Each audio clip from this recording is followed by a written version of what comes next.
All right. We've got something to celebrate. We've got 4 decades of PIAS to celebrate. Played again, Sam. Sam has been playing it for 4 decades. Michel Lambot. No, unfortunately, he hadn't played for 4 decades. It's been tough days or so he wasn't really playing. But right, we've been going since more than 40 years, yeah. Yeah. Michel Lambot is here. PIAS has been founded around 40 years ago, a little bit over 40 years ago, in Brussels, in Belgium, by Kenny Gates and Michel Lambot. And Michel Lambot is here right now. Good morning. Guten Morgen. Guten Morgen. Can we still say Guten Morgen at 10:30, exactly 10:30 in the morning? Is that music industry Guten Morgen? It's certainly the music industry Guten Morgen, Guten Morgen, because 10:30 is quite early, no? Isn't it? It feels very early right now. But how is it with you as like a person? You're a co-founder, you're an entrepreneur. When does the day start for you? When does the day end for you, and when does the day start for you? It's not really 9 to 5, is it? Is one of the reasons why I started many years ago, and that reason is still valid, is just because I don't like to have a boss. Yes. And the best way to not have a boss is to be your own boss. And therefore, I always had a problem with the clock. Already when I was a student, I was late at school, get lots of problems. So for the moment, I'm the owner of my own watch, and decide when I start and when I stop. The other way around, I don't consider that Saturdays and Fridays are weekends, and they're part of the week. So I work Saturday or Friday, but I could decide not to work on Monday because I don't see the point. The notion of 9 to 5 and 40 hours is something which never exists to me. Yeah. But it's neither a religion nor a philosophy. It's just me, just the way I am, and my partner. At least we share that, and many other things, including friendship. Fantastic. 4 decades of PIAS, but let's start at the very beginning. Maybe let's start in the year, I think 1979, 1978, 1979, something like that. What can you tell us about the name Casablanca Moon? It's an accident. Yeah.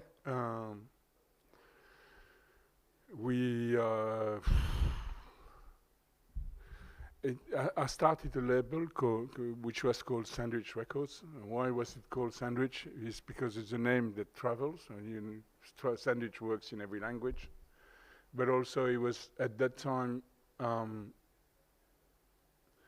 many labels, 480, it was the beginning of labels like 480, Factory, where the labels itself, the identity of the label was more important, or at least as important, than the identity of the artist. I wanted to have a name which was useless, have no image, because I wanted the artist to be on the forefront of what I was trying to publish. So I ended up selling my first records with my old car, and it was great. People were shops were very responsive. And then for many reasons, I released 2 singles in a fortnight. So 2 weeks later, I did the round again, and people had sold the first stock, so they bought a bit of the first one, and obviously the second one, and very happy. And 2 weeks later, I did the round again, and they bought 1 and 2 copies, which wasn't paying for the for the petrol. And then I started looking for a distribution company, and I couldn't. So rather than trying to find a distribution company, I looked if I could distribute other labels which would pay for my car. And then we had more and more labels, and then I met a friend, and someone said you should talk to Rough Trade in the UK. We did, and we ended up representing them for Belgium with nearly 50% of the indies in UK. We couldn't have a shop in Brussels which was taking at least one copy of every new release. And I was really shocked. So we opened a shop. So at least there is a place where every single new release was findable. The day before the opening, we forgot that we needed a name.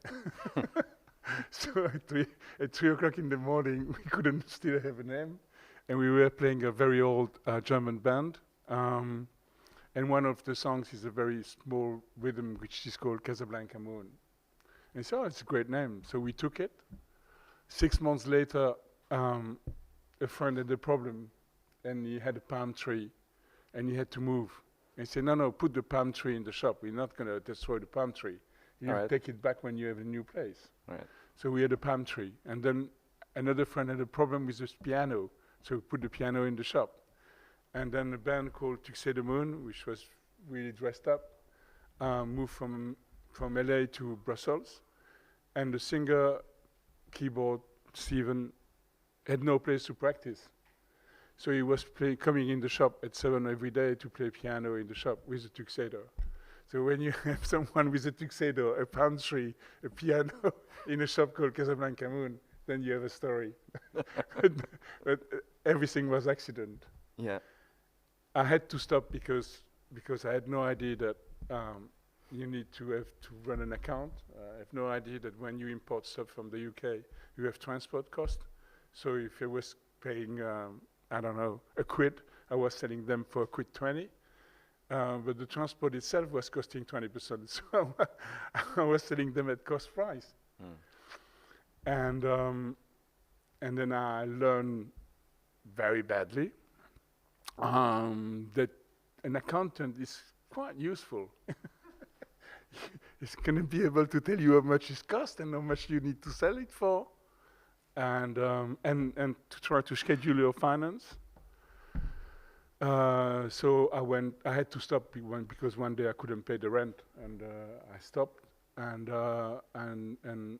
my friend Kenny, which was a punter and a customer of the shop, said we should try again.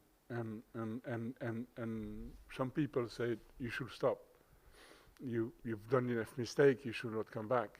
And then Play It Again Sam was actually a relation to Casablanca, the movie, and also I'm back.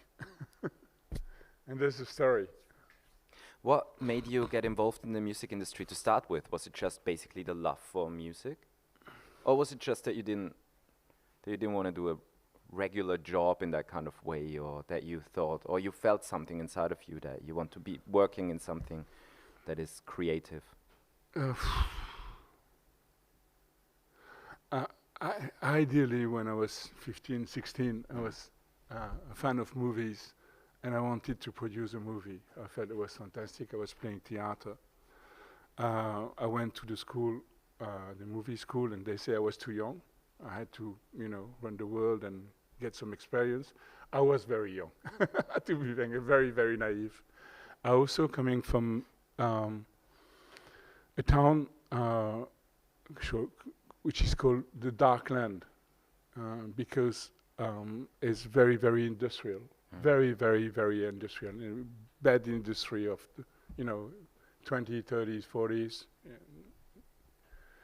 And everything is dark, is grey, it's very polluted, and it was no culture, no hope.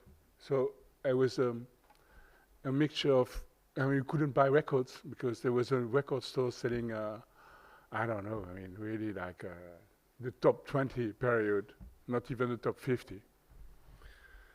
So we were, with friends, we were managing to put all our money together, and someone was going to Brussels once a month and buying records for the group. So all of that, I just wanted to have a nicer life, really, and have no boss. And I've been working since I'm 14, so I knew what it was to have someone telling me, "Oh, you're late."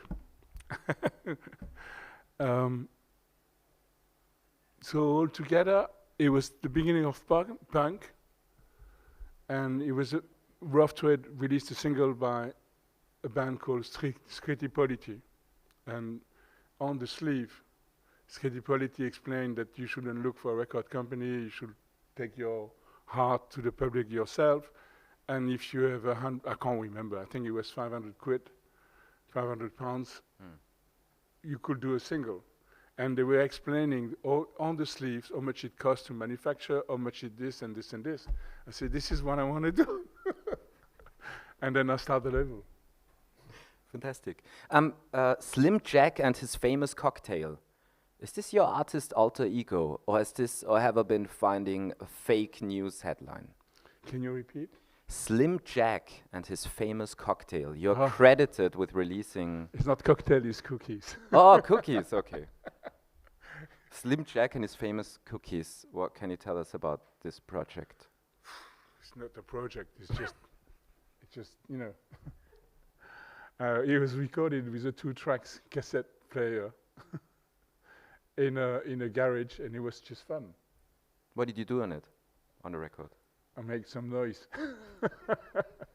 An organized noise. So nothing much has changed since then. It's still organized noise. No, I'm trying to organize. I'm stopping producing noise, which I knew it wasn't working, and it was pretty bad. I need to tell you a story about that. Yes, please. My parents sent me to music school, and I didn't like it. But at least it was something in this cultural lost town. And I was playing clarinet, and one day they said, we want you to be part of the orchestra. So we went public, first gig, and the only things I had to do was boom, boom, boom, boom, boom, boom, boom, boom, boom. And I was so scared that I was just reading my piece of paper and not even listening to what the orchestra was playing.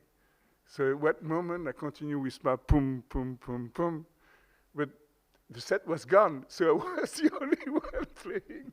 I was late. And I decided it wasn't for me, really. I couldn't be a musician. And but I love music, so the best way to live in the music world when you're not a musician is to work with musicians around you. And it's a fucking tough job to be a musician. So when I realized that I had some capacity to organize stuff, then trying to help them to make a living out of the passion, which is also my passion, it was great. And that's what I've done. I know that you've previously talked about the importance of making mistakes and making failures before, almost in the way of kind of like falling upwards or something like that. Could you elaborate on that a little bit? Why is it important to make mistakes? I don't like making mistake. I don't like failure. I like being able to stand up after you missed something. So if I read my book and it's a door and then boom, I'm knocking myself against the door, it's not the fault of the door, it's the fault of my inattention. And then I'm trying to learn from that mistake, that when you read a book, you should not try to pass the door in the same time. You should choose the door or the book, but not the two together. And Kenny has a slightly different view than mine. I think certainly we would agree, both of us, that one of the forte of PIAS is our resilience, being able, after a problem, to stand up, continue, and start again, having learned from our mistake. Because if you don't learn from your mistake, I mean, a lawn brick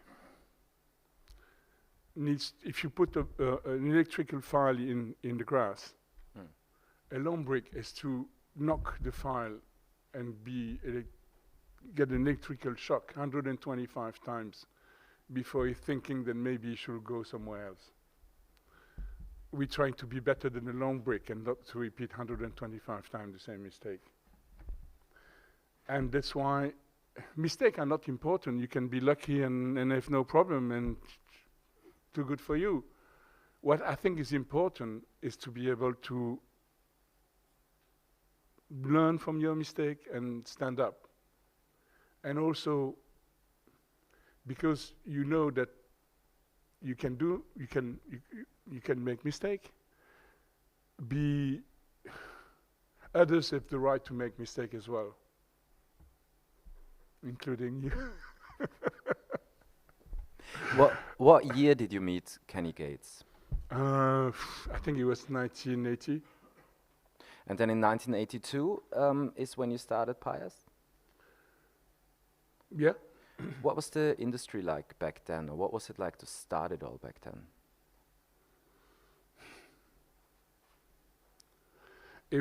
The landscape is so different. Before digital,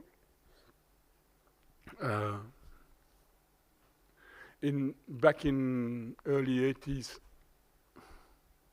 I don't know, maybe there were like some 50 releases a week for the entire industry. By 2000, it was 300-400.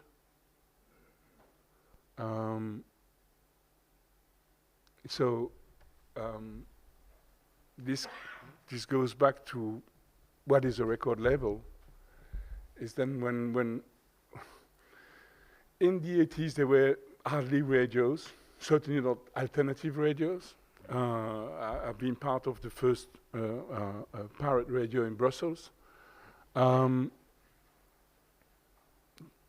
press was pretty awkward. There were no tele talking about alternative music. So it was difficult to make your artist known by the public because there were no really outlet. But once they knew about you, it was easy because there was less competition than 20 years later. In the same time, it's the numbers of specialized radio, a bit of tele, and then emergence of MTV in the 90s.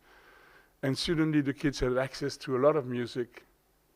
Because market access seemed easier, suddenly everyone wanted to be a musician and to be a star. And you had release after release after release after release. Another difference is when I started, there were no distribution company, so we had to invent everything, including distribution. By the 90s, it was the other way around. And the third factor is then in 1983, the record industry was nearly bankrupt. The entire Occidental economies were completely shaky after the petrol crisis of '73, and the economy was very bad. And in that economy, like always, entertainment suffers first because it's obviously more important for people to buy bread than to pay for a cinema ticket or buy a record. And at that time, the music industry was very, very complacent. There is a very good book by Dannen in New York, which speaks also the relationship of a buyer and the product itself. And vinyl at that time looked like a very, very old object, something from the parents, the old, it wasn't nice, it wasn't, so everything together, including what I said, the general economy disappearing, music industry was losing a lot of money every year. So altogether, there were no money into the business. So for a young kid trying to start a label was just crazy because everyone knew there was no money in the music industry. In 1983, start of CDs, and the market grows by 20% a year.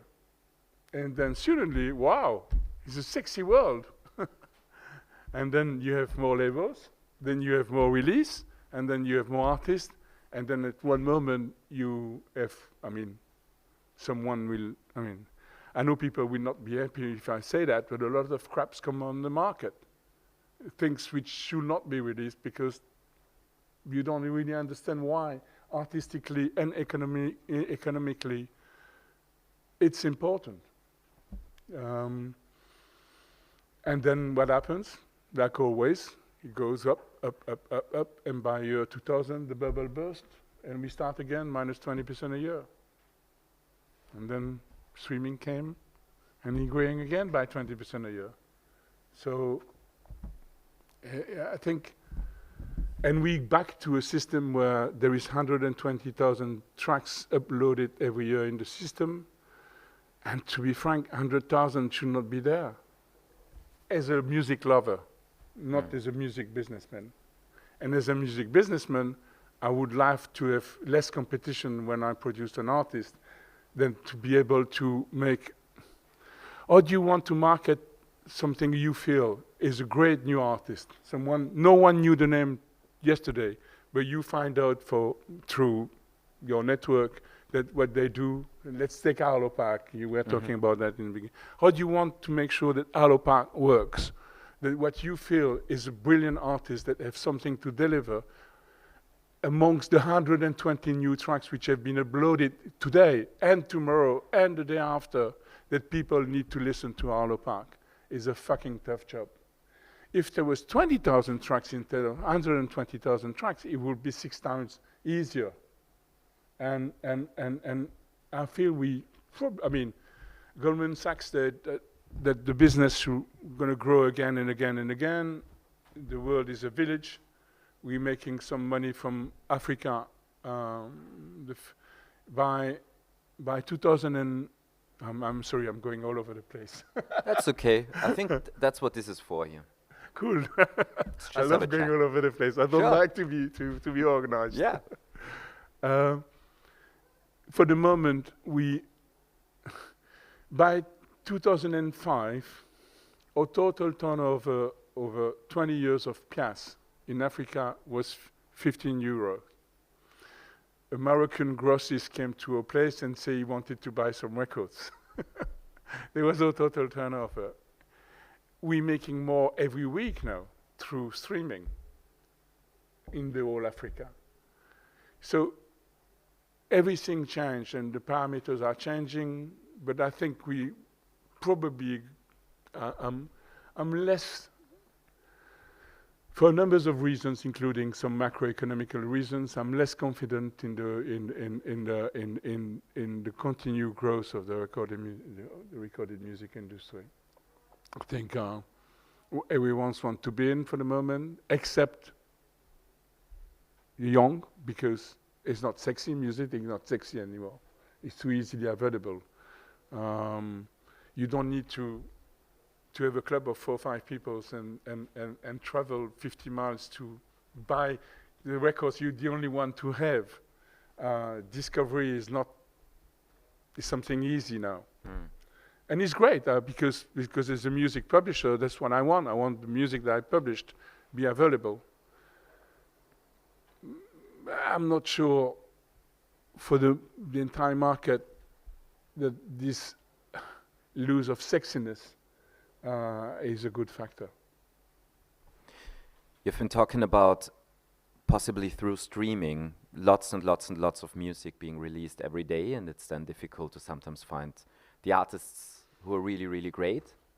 The interesting thing about PIAS is that it's like a label, an umbrella, where you kind of know it's like a seal of quality.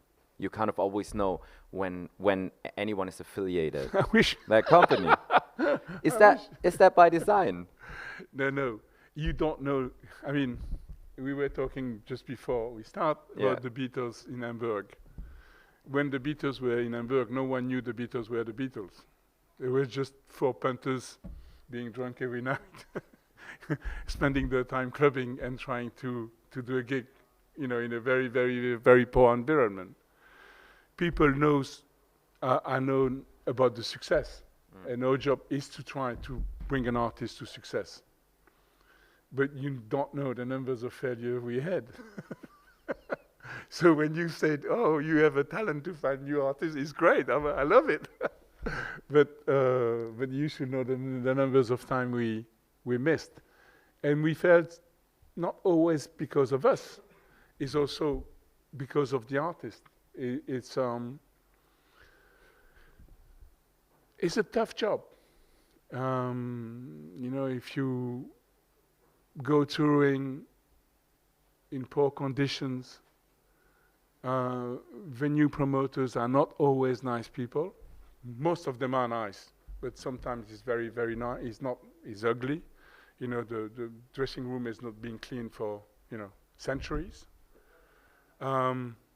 Your car, which is a very old car, broke down, and you need to find a way to repair it, and you're going to be late for the sound check, and then you have no sleep.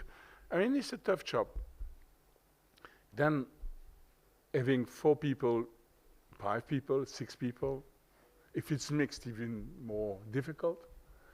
Living together night and days during a very, very, you know, 365 days a year.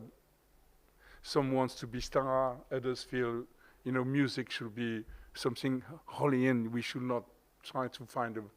So altogether there is a lot of frictions, and then you're talking to a label or a publishing company, and they're telling you, yeah, but the track 2, you know, you really like it, you feel it's great, but it's not that. And say, oh my God, we've been working on it for 6 months, and this guy says it's not good. What do? They like track 1, but not track 2. So it's not totally wrong. I mean, it's a tough job. But I've lost the question.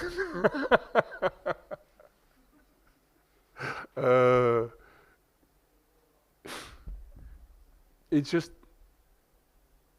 it's a team between an artist that is ready, or a group of artists that are ready to do the work, and a record label that takes the time to do the work. And especially now with the streaming industry, where access to market is slower and more difficult, you need time. You need to develop an act. And I believe the essence of independent labels versus the majors or the industry is to take the time to let an artist develop itself, to understand what mistakes he made, to correct his mistakes, and to give him a long time to develop his heart, but also his market intelligence. I mean, obviously you need to be on stage a lot of time before you can really drive an audience where you wanted it. It's not rocket science. I mean, except a few Little Richard. But most of them need to learn how to capture an audience. It's very important. And if you don't give the time to the artist, then you have studio-made music by the kilometers, and it's fucking boring. Well, even David Bowie failed a lot before he became David Bowie. If Bowie would exist in nowadays time and he would release early stuff straight away over social media and Instagram postings on TikTok hooks or something like that, it could have been a very different story. Isn't that a bit of a struggle for artists as well?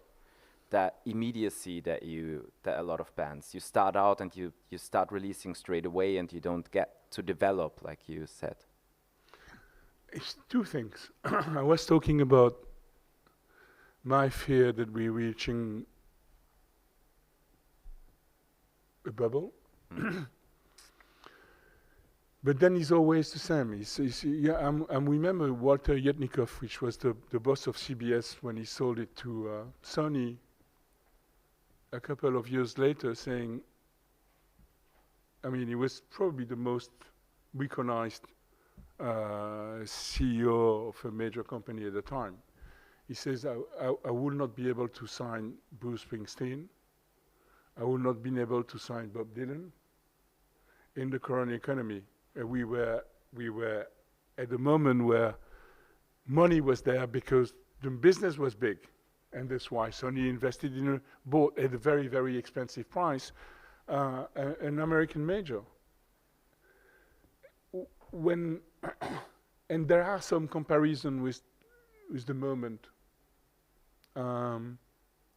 when you have a lot of venture capitalists into the market that have no interest except that the fact that interest rate were 0 or negative, and you need pension fund to make profit, so they're buying recordings and copyright, and they say, oh, streaming is great, and suddenly you have copyrights of the 1950s which are still making money, so why would we buy this catalog?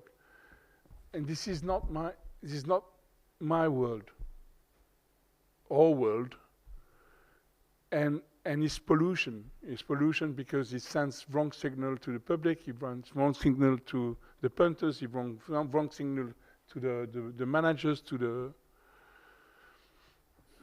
we need to go back to the essence of what we are. It's essentially be in love with an artist, understand that that artist have capacity, a resilience that is going to do all the work to go and build a career, because you need also to understand who's going to do it and who's going to fail because they'll fed up touring, because they'll take too much drugs.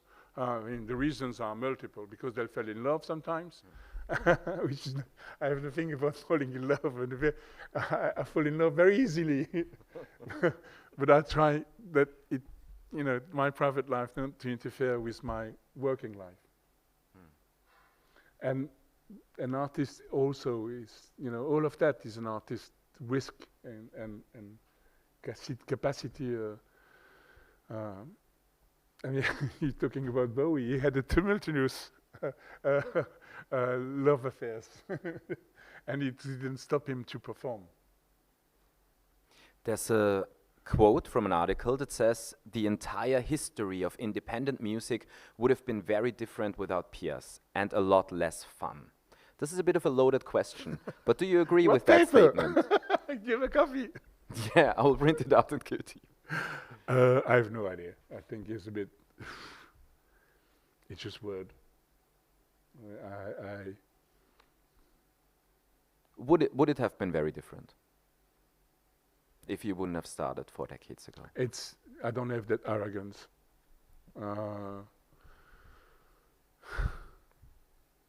We've done...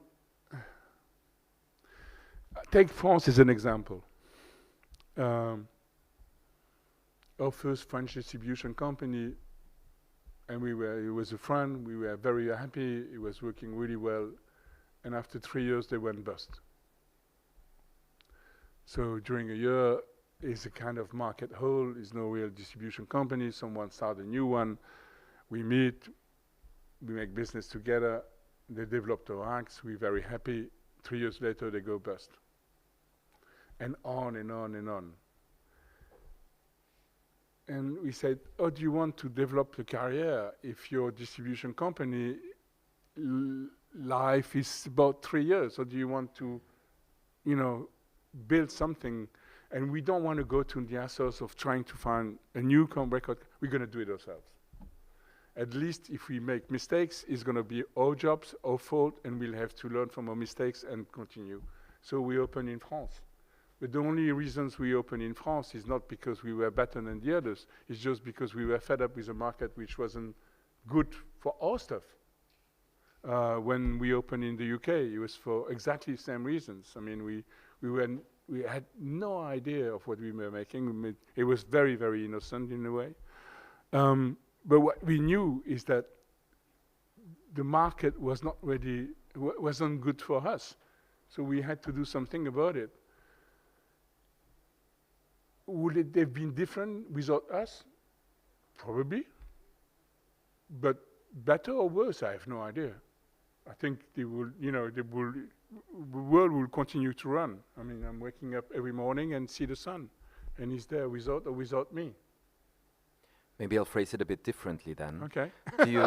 Do you think in ways, when you do your everyday job, do you think in ways of doing your own business and making your own business successful, or do you think in terms of the entire music industry and what impact you want to have on that? Both.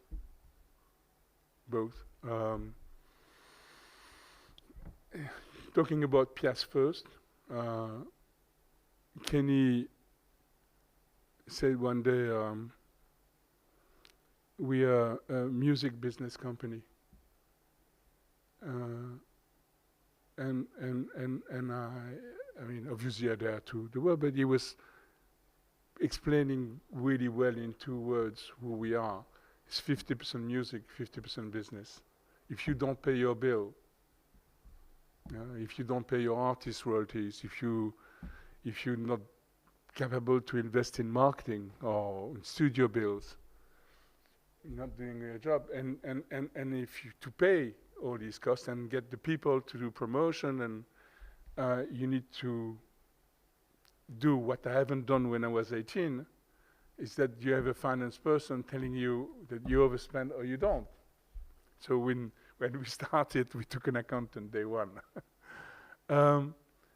The second thing, the outside of that, is also the place of a label in the world, in the record industry, is possibility. When we released this third album by a band called Cyclo 20 in Belgium, we knew we should have charted with the album, but because the chart was organized by trade association run by the majors, it was organized in a way that we couldn't get into the chart. So when you feel your album is probably the 20s or 21 biggest seller in the market, but you're not in the top 50, you say, oh, something is wrong, so we need to change it. So I went public, I did conference explaining the system, and they called me saying, are you crazy? You want to destroy the chart system? I said, no, I want my artists to figure out in the chart system when they deserve it. And they said, instead of criticizing, come and try to help us changing the rules, which we did. And this example is true when we started Impala, when we started we co-started in America. When we start in the UK, it was, you should see the crusade we had to do to start doing, to help creating A2AM in America. Because the Americans were saying, are you communist? All together to, this is, we liberal country, They say, yes, but MTV is not paying for your stuff. Why? They're paying the majors, but not the indies. In Europe, we succeed to get paid by MTV. So we want to help you to understand the way to get paid by MTV. It took us a long time, a lot of energy to make them understand that we were not communist. We had the same, by the way, with some big people in the digital world, which were refusing to talk to us collectively because they were refusing to talk to communists.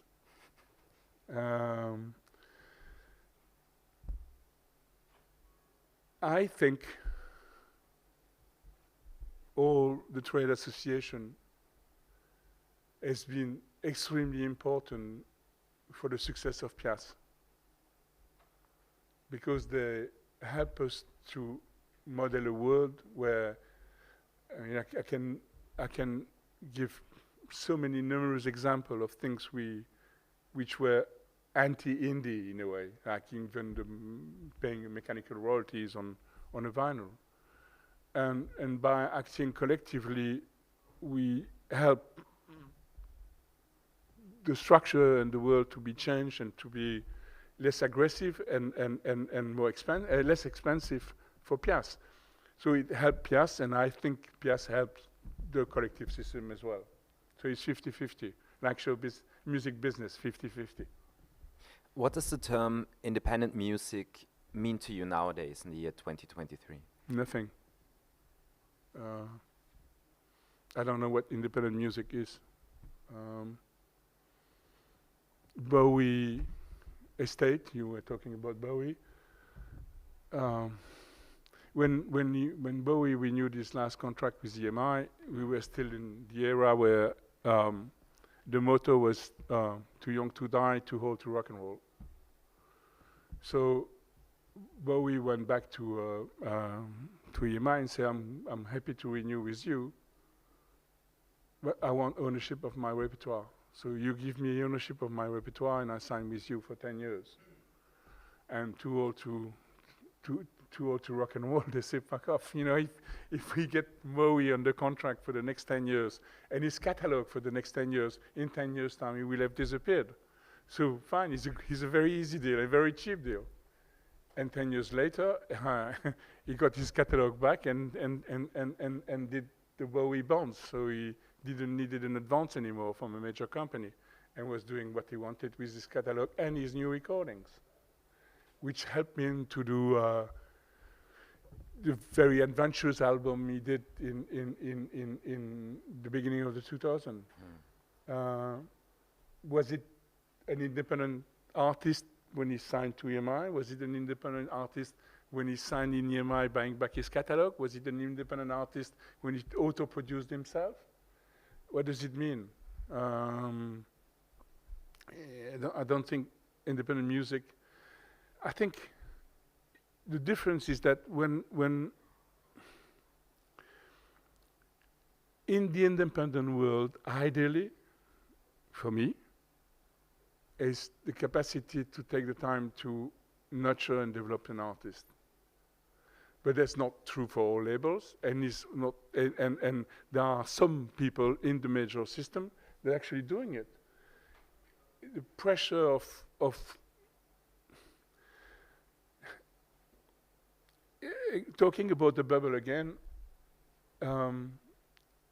In the late 70s and early 80s, the major company went public, some of them, including EMI.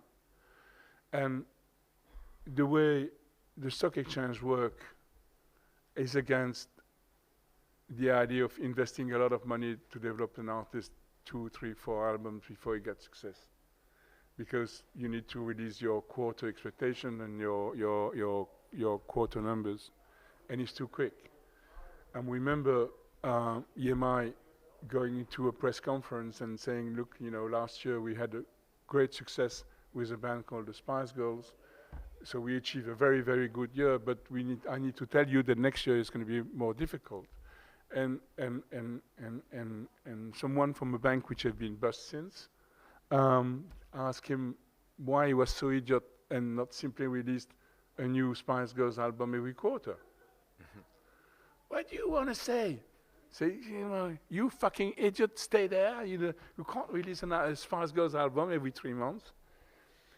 So I think the speed doesn't work, and for the moment we see they're all public again. So the bubble is growing, everyone is very happy, the multiples are great. That's why also the VCs continue to invest. At the first little forest fire, it's going to trim, or not. But that's, I want for me, survival, distance, resistance, resilience, and capable to nurture an artist development are key to what I'm doing, or we are doing, PIAS.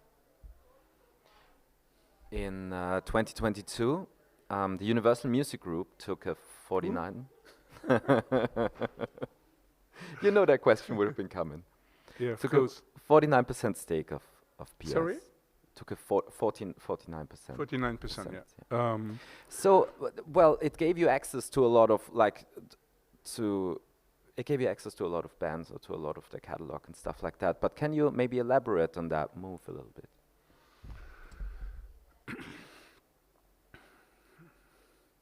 We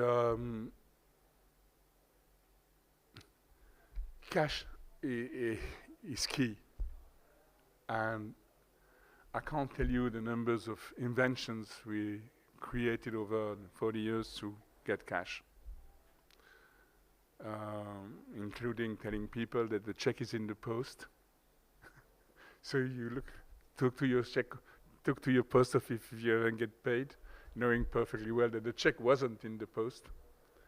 And it's no fun, and it's morally difficult. But we've been climbing mountains and then go down again, and climbing mountains and go down again during many, many years. One, it was also starting to be tiring, and secondly, because of 2 things in the market that changed drastically. One is streaming. In the streaming world, when you released an album before, say you signed a band on the 1st of January, you paid the advance, you paid the recording studio, and you released the album on October. You go to the shops, you put the stock in the shops. They're buying even, they're not buying what they're going to sell. They're buying your stock and try to sell it thereafter. So by Christmas a year later, you already get your money back if you don't make mistake. The same cycle in the streaming industry is one more year. So when you have a company like PIAS, you have a lot of collaborators that needs to get paid every month because they have kids, house, and it's, you know, the contract is they come and do the best for you. The contract is also that you pay them every month because they're the one, why should they work for you? It's a moral duty as much as an economical one. And when to be able to sustain our cost, we also need to have a numbers of release a year. Suddenly, if you say you had an investment budget, in our budget of $1 million, if it takes 2 years to recoup rather than 1 year, you need to invest 2 million to keep the same volume of recordings on the market. In PIAS, we were talking more than 1 million a year, so obviously doubling that amount is a lot of cash. And we, Kenny and myself, remember really well when, decided one day we needed to change the financial structure of the company because either we would have to slim down, go smaller, at the cost probably of having an impact on the entire distribution. You were talking about the position of PIAS. I think it would have had an impact on the market. Or find the money to be able to get enough investment to sustain or to sustain the company. And we were talking, you know, we needed a quite serious money. And we did the tour of VCs. We went to bankers. We went to, and the answers were, it's not what we wanted to do. And a very, very good friend of us was actually working as an advisor for Universal, and we knew well Lucien Grange and Boyd Muir, and he says you should meet them because we say no, he's just going to come and say yeah, let's make a deal, and in 4 years' time we have an option and we buy 100%, and it's not what we want. We want we want to keep our freedom, and the problem is that bankers do not understand. We go back to what I was saying about the stock exchange. Is less aggressive because we were not talking about being public, but it's the same kind of relation between someone who doesn't understand that you need 2 years to get your money back. I mean, we bought some catalog when, I'm going to diverse again. They say they changed, the market has changed, they changed, they really trust you both because they know you since a long time, and they have a problem. They have a problem in access to market for the more alternative repertoire. And they lose a fortune, they spend a lot of money trying to make it work. You make it work. So maybe there is a win-win deal. So we say, okay, why shouldn't we not accept to talk to these people? So we did, and it was immediate, it was very easy. We were pushing a lot of, we were a solution for the problems, which would have helped them to spend less money, and they were ready to give us cash and repertoire, which is the same in a way, with 100% liberty. So we said we're ready to talk, and we've been talking during a long time. It took, you know, a lot of energy to make sure that that deal worked for both of us, them and us, and it did. And well, it's simple. Let's go to more recent Universal music news then. A few days ago, just recently, Universal has announced that they're gonna launch an artist-centric streaming model in a deal with Deezer. What are your thoughts? What are your opinions on that?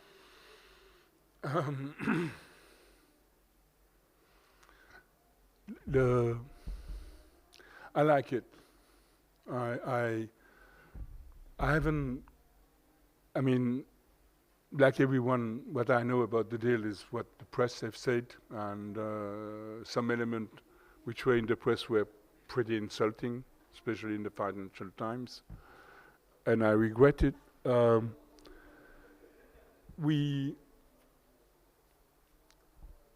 It's no secret that the current distribution model doesn't work. It worked, but no, it doesn't work anymore. It's also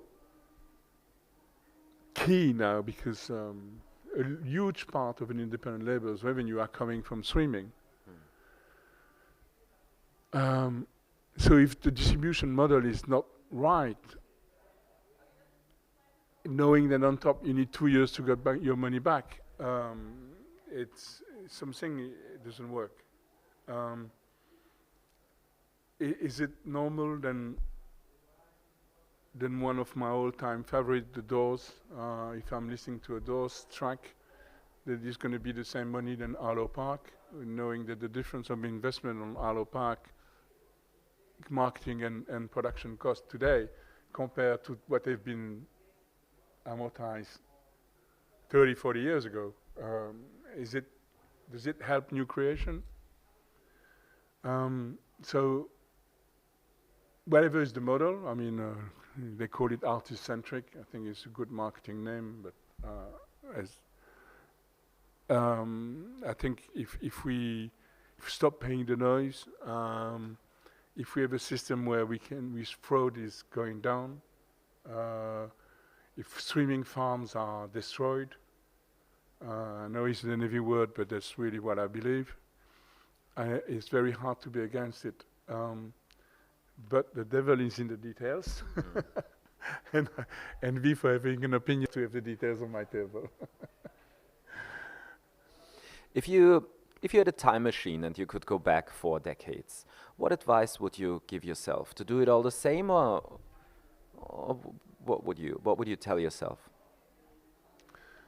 I would have stopped drinking quicker than I did.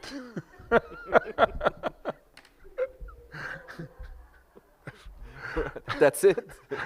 Everything else was perfect? No, but as I said, you learn from your mistake. Yeah.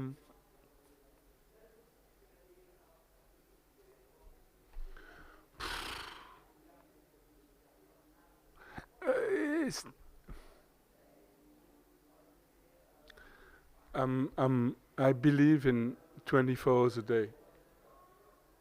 I know I can't change the past, and I can't predict the future. I can try to do my honest job today to make it a very, very nice day. I know it sounds a bit Buddhist and philosophical, but it is essentially, because it helps me also to enslave my devils, and there are many of them. And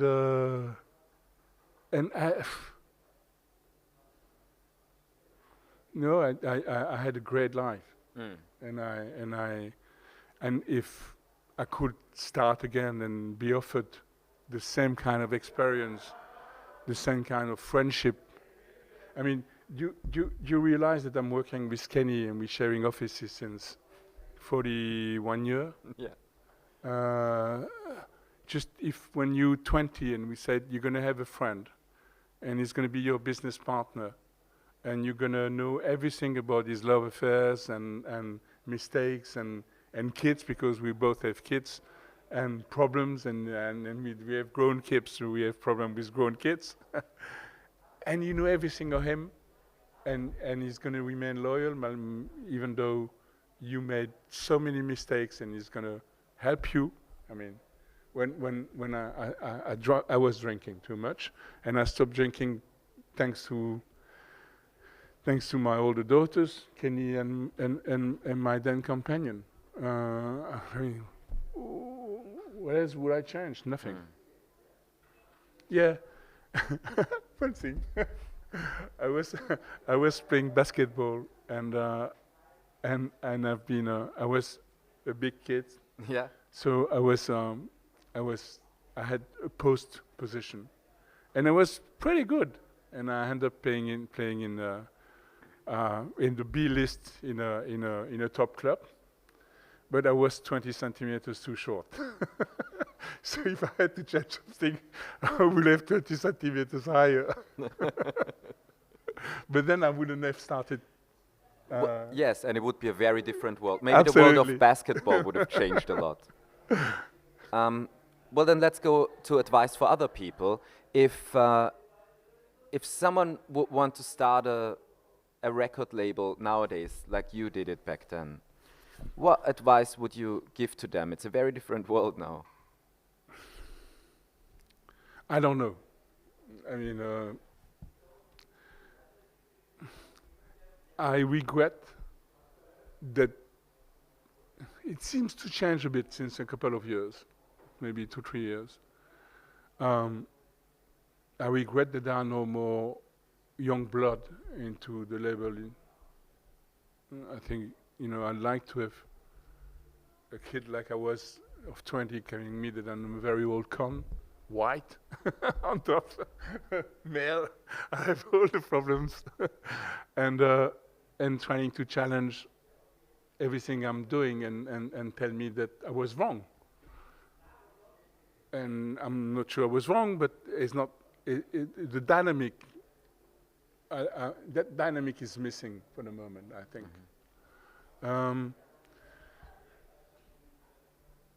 So I regret it, but in the same time, it's fucking hard to start a label nowadays for the reasons I explained, including the fact that your cash will sleep during 2 years before you get the money back. And if you want to do a job properly, even a very, very small company, one-bedroom operation, you're going to have to pay for a bit of marketing. You're going to have to pay, manufacturing cost.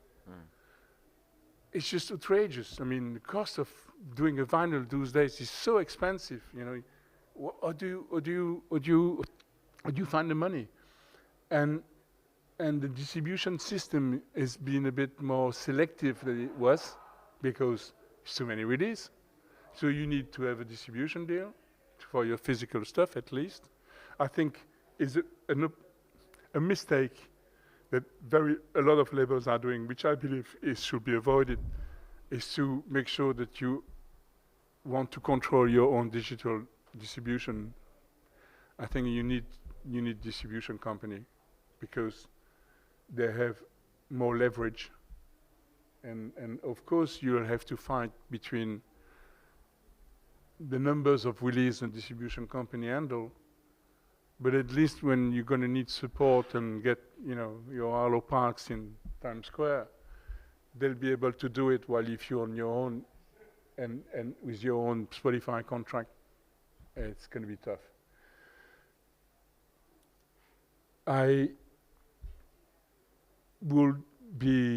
My advice would be to be tenacious, resilient, to look twice of every single money you spend, not to overspend, to try to have another job to pay for your living, so you don't need to take your cash out of the company.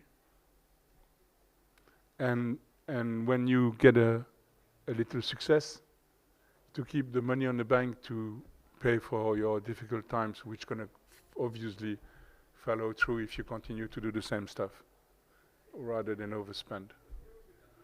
But there's mistakes we did. If you would have to predict the future a little bit, what do you think the music industry will be like in 10 years?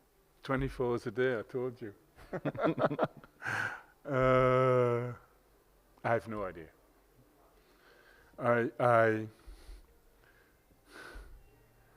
I think a lot of, I mean, talking about the way the money is split, including publishing and recording, talking about, I mean, Concord just bought a big UK fund last night. They've invested $2 billion into buying publishing repertoire. The investors behind the company are people which are mainly coming from the pharmaceutical industry. Downtown is coming from the beers. These people, at the end of the day, they manage a financial portfolio. And one day things will change, because when you have such a huge repertoire, bigger they become, harder it's going to be to sell. Because at one stage, when there's only 3 majors, you have market access and anti-competition law. So I don't know. I just don't know. It's just things are changing. The market will obviously operate. The force of the market will find a way. But I think what is true today will be different in 5 years' time. In what direction, I have no idea. So what do you wish for the music industry would be like in 10 years? If you could have any wish in the world. For me? Sure. Be happy. It's been the motto of my life. I mean, just I'm going to die one day, and it will be. And I don't believe I'm going to have a second life. So I hope this one is be enjoyable, and love. And if you want to be loved, you need to love equally, because otherwise people don't love you. So I'm trying to love a lot of people for even a lot of people to love me. And then I have 4 kids, and I'm granddad. And one of my concerns is obviously climate change. I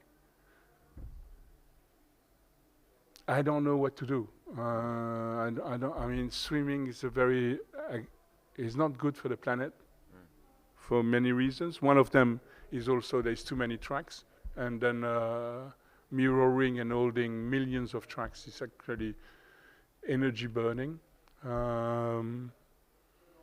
Vinyl manufacturing is not the cleanest things in the world. So for the moment, to sleep well and feel, a bit less responsible for the mess we're living, I plant trees, and I'm very happy when I see them growing, and I love fruit trees, because then I can eat the fruits. But I feel it's not really. It's kind of an excuse not to address the central issue. And I don't know if I have the energy to address the central issue, and I certainly don't have the arrogance to believe that I will be an actor that will change the climate crisis. So I'm a bit desperate about it. But we will hope for the best. Thank you. And we'll plant many more trees. Food trees, preferably. You come. I need people to help. Sure, let's do it. Let's do it right now. Thank you very much for taking your time, Michel Lambot. Thank you very much. Thank you.